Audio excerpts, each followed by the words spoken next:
hapa Dar es Salaam, na hawa maaskofu wamefika hapa usiku sasa hivi kwa sababu ya taharuki iliyotokea, kwamba tunaona hapo polisi wamekuja kuzunguka kanisa la Ufufuo na Uzima hapo Ubungo, na maaskofu hao wamekuja haraka kukimbia kuja kusikiliza ni nini kinachoendelea. Of course hata mimi mwenyewe sijajua kinachoendelea, lakini naona hapo nje kuna defender za polisi kama 3 hivi wamekuja kuzunguka kanisa.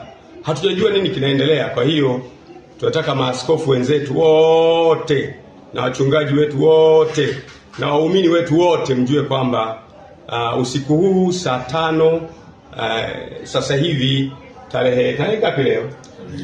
Tarehe 2 tumezungukwa hapa na polisi hapa. Sijui wanataka kufanya nini, na maaskofu wamepata taharuki, wamekimbia usiku huu kutoka madhehebu mbalimbali kuja kuangalia ni nini kinaendelea kufanyika. Kwa hiyo nitaendelea kuwajulisha, lakini kwa ufupi ni kwamba kuna watu wamefika hapa kanisani. Tunaona defender, hatujajua ndio polisi au ndio watekaji wenyewe. Nafikiri ni polisi, tunaona ni gari za polisi, lakini tuendelee kuwasiliana, tutajulishana cha kufanya.